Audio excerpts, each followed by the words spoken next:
राम जी से पूछे जनकपुर के नारी, बता द बबुआ लोग बदेत काहे गाड़ी, बता द बबुआ।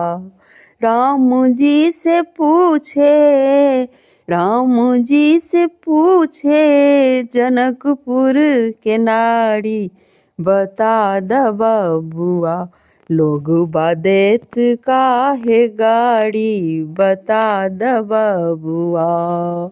ई बूढ़ा बाबा के पाकल पाकल दाढ़ी, ई बूढ़ा बाबा के पाकल पाकल दाढ़ी, देखन में पातर, देखन में पातर, खात भरी थारी, बता द बबुआ।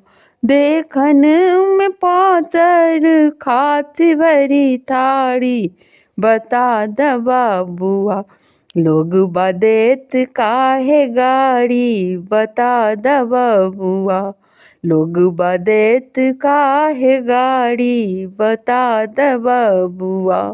राम जी से पूछे जनकपुर के नारी, बता द बबुआ लोग बदेत काहे गाड़ी, बता द बबुआ।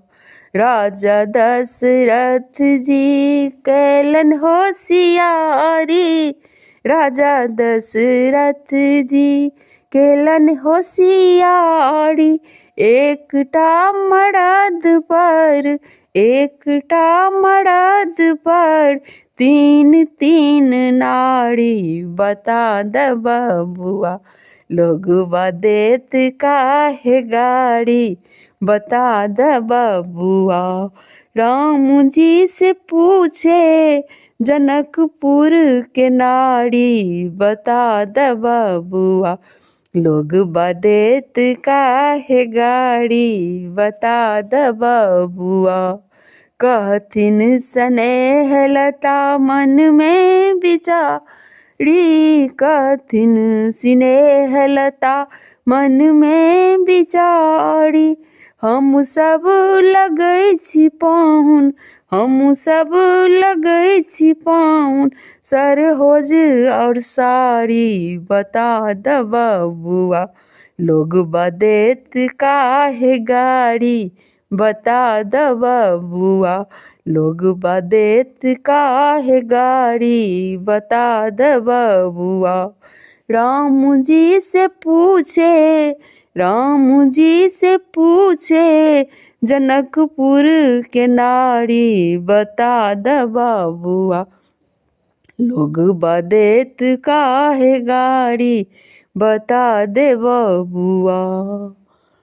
तोरा से पूछूं मैं ओ धनुर्धारी, तुमसे मैं पूछूं ओ धनुर्धारी, एक भाई गोर का है, एक भाई गोर का है, एक भाई कारी, बता द बबुआ। एक भाई गोर का है, एक भाई कारी, बता द बबुआ लोग बदेत काहे गाड़ी, बता द बबुआ लोग बदेत काहे गाड़ी, बता द बबुआ।